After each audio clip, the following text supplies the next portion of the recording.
What's going on, you guys? KidBehindACamera here. Bridget here. You're annoying me. Today is Thursday, which means today is Throwback Thursday. But first, let's take a look at some of the footage from me at Vidcon. What's going on, you guys? KidBehindACamera sign here on my Vidcon right now. Hello. Boink! I'm going Vidcon. Plank! We're here. We're home. So a lot of people have been asking me, why am I not at Vidcon? And it's something I touched on before. The reason I didn't go to Vidcon is because, one, I'd be really embarrassed to show up to Vidcon and nobody gives a fuck. Who's that guy? I just don't want to go in any kind of official capacity. You know, it's just, that's not me. You know, I don't want to set up a booth and sell merchandise and, you know, come see Pickle Boy. Yeah, that's strange to me because I'm just some fucking fat kid who records his dad. So if I go next year, I'm just going as one of you guys to meet some of my favorite YouTubers like Boogie2988 and McJuggernuggets. I gotta meet McJuggernuggets anyway. I think we tweet this dude and tell him to come to New York in August. Yeah, isn't he coming to New York? It's not official. Tell him to come to New York in August. I sort of promised Boogie2988 on Twitter that I would go to VidCon next year, but I can't promise that. I may have to break it. A Pickle Boy promise means absolutely nothing. A promise for me holds no ground. I promised Bridget I'm going to clean the house all the time, and I never do it. For Throwback Thursday, I thought it would be funny if I told a story about some of the worst houses we've lived in, and some of the worst moments in those houses. So let's get this vlog started, Throwback Thursday style. Let's go ahead and set some of this stuff aside, like the shirt, G.I. Joe. So, I can tell already. Okay, first thing we get in our block today, this is an Iron Man keychain. And if I knew how to drive a car, I would utilize this. Oh, it's so cute. I want it on my keychain. Let's do it. This is a Nerd Block exclusive Buffy the Vampire Slayer Spike. I love Spike. Hey, Bridget. Hey, Spike. Bridget's a huge Buffy the Vampire Slayer fan. She, like, watched every episode in a matter of freaking weeks. Hey, it's a pretty good show. I've never watched it. Horrible name. Good show. Let me know in the comments if I should watch Buffy the Vampire Slayer. No, don't watch it. You won't like it. Okay, we have another wallet today. This one's the Ghostbusters. Aww. Remember how I got the Simpsons one that time? Yeah, you definitely need this wallet, so. Ghostbusters! That's so neat. That is neat. I really like that. It's just, I can't see myself ever using them. Like pulling out like a Ghostbusters wallet in public. Next up is a Mad Max Fury Road comic. So it's a full comic. Very cool. I should read it. Because I've never seen Mad Max. And people tell me I should watch the new movie. Maybe if I watch this, I'll, you know, be interested in seeing the movie. Okay. The G.I. Joe shirt. And it says, sweep the leg, you fools. Sweep the leg, you fools. I love it. Very cool. So that's our nerd block for today. I think it was nerd block. Yeah, that's our nerd block for today. Got some cool stuff. I enjoyed it. Got the G.I. Joe shirt, the Mad Max comic, the Spike doll, the wallet, the keychain. Got a lot of shit. Now I want my wrestle crate.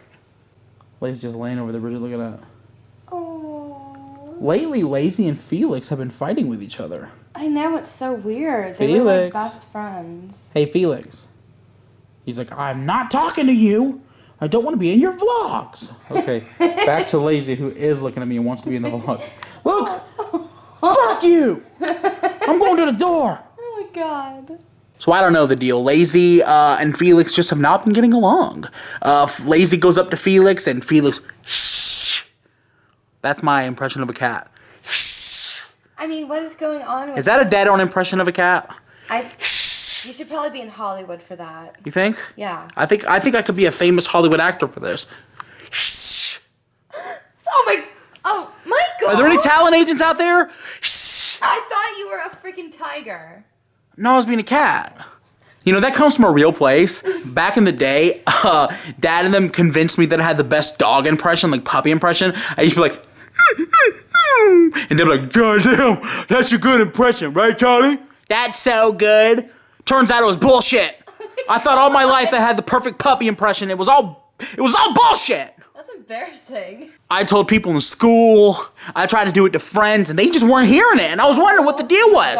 It's because it was a lie. That's embarrassing, dude. Well, that's almost it for today, you guys. But before I go, I wanted to tell my Throwback Thursday story, which I decided I was going to tell you guys about some of the worst houses we've lived in, and I've narrowed it down to 3. So the third worst house that we've ever lived in was when we lived next to a psychopath.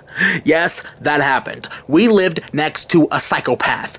And not just the psychopath that was in the house with us, talking about Angry Grandpa. We lived in this tiny little house across the street from an auction.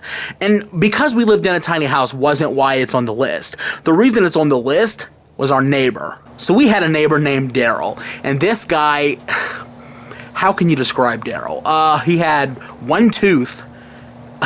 He had one tooth in his mouth, and he would always come over to the house. Be look like goddamn Tyler Green, what a bitch, motherfucker. And Daryl would walk around with a bow and arrow, and he would shoot zombies. No, that's wrong, Daryl. When they would come together, shit would get volatile, and I mean like close to dangerous.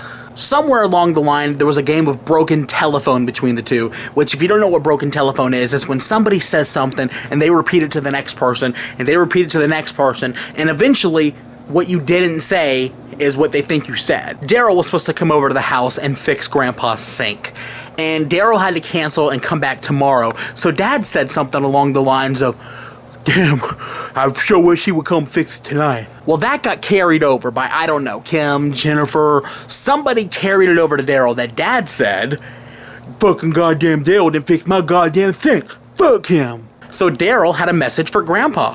"Shut your old ass up." Now that message was carried over verbatim because he wrote it on a letter and stuck it in Grandpa's mailbox. This went along for days and weeks, back and forth. I hate you, you hate me, we're a happy family. Sorry. Finally, it came time to squash the beef. Daryl invited Grandpa over for dinner. They were gonna have spaghetti, and everybody was gonna hash everything out. And Dad didn't show. He said, "Fuck the spaghetti dinner." And what came next is something that I could describe as a bit of a prank. Something that I may have to repull on Dad eventually in the long run. Dad came out the next day, and on top of his car were plates of spaghetti covering the car, candles, drinks, rolls, salad. He took the dinner, and he threw it all over Grandpa's car. Needless to say, that was the breaking point. Grandpa got the fuck out of that house. But it's not the only horrible thing to happen. One time I also stuck a drill to my own head and ripped my hair out. I don't know if you can see a bald spot anywhere. You can't see it right now because I got so much hair. Hello, my luscious locks. But next time I cut my hair, I'll have Bridget show you guys the mark where I got a fucking patch of hair missing. Number 2 on the list wasn't even a fucking house. There was a period of time around 2003 where we lost everything. We didn't have no home. We didn't have shit. So that camper that Grandpa bought that we took him to vacation that I got horribly sun poisoned at, yeah, we lived in that for a while in the backyard of my aunt's house. And that's all I really gotta say about that one. We lived in a fucking RV for like a year. A camper, not even an RV. We lived in my aunt's backyard. But I wanted to get straight to number 1, the worst house we've ever lived in. I was really young, so I barely remember this house. But the stuff that I do remember, it was a trailer. It was a single wide trailer. It was old back then, so I don't know what the hell it would look like now. The trailer was sitting in the middle of a field, and it was so dilapidated and so run down, I can't believe that it was even what's the word? Habitable? We shouldn't have been allowed to live in it. So one day my brother and I are watching Saturday morning cartoons, and we say, "I want some cheese puffs," because Dad would always have fucking cheese puffs. He loves those motherfuckers. We go over to the cheese puff bag, we go to reach in, boom! Out burst a fucking rat. And the rat didn't scurry off. This fucking thing was brave. It stood its ground. It popped out of the bag and went shh. It was like that fucking dinosaur on Jurassic Park when the fucking things pop out, dude. That rat did not care. It didn't care about us. It wasn't scared of us, and it was telling us that that bag was his. There were many reasons why this house was the worst we ever lived in. For one, it was in the middle of that field. Number 2, we had all those dangerous rats and mice. Number 3, there were snakes not far by from it, so Dad was scared to leave the house, and when he would run to the van because he was afraid there were snakes gonna get him. Number 4, we didn't have a TV because at the time we were going to Trident Baptist Church, and Preacher Haynes told my mom that people who have televisions in their house are sinners, so Mom poured water in the television set and we couldn't afford a new one. But through all of these houses, no matter how bad they were, we always had each other. A lot of anger, a lot of violence, a lot of broken dishes and television sets and starvation. But we loved each other, and I still love my family very much. No matter how much we argue, how much we talk shit to each other, in the end, family first. No matter where you live, make it home. Don't be ashamed of it. Because there was a long time that I was ashamed of where I lived and where I came from. Not anymore. Don't ever be ashamed of who you are or where you come from. Embrace it. And just embrace it. That's going to be it for today, you guys. Thanks for watching. I just wanted to share some of those stories with you. We lived in some fucked up places, but we always had each other. We always had love. And that's, that's why I gave Dad a house to begin with, because we've always lived in shit. We've never had anything nice, and I wanted Dad to have something nice. So Dad, I love you. I love the rest of my family. We always had each other, even through these horrible times, and now we have all you guys to share it with. So thank you for being there. Thanks for always watching these videos. Thanks for wanting me to go to VidCon. That is a humbling experience alone. For people saying, I wish you were here. That's crazy to me.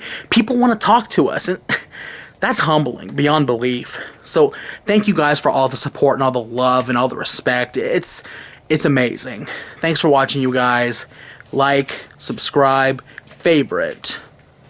Phone, everything. The camera's slipping out my hand. Wait.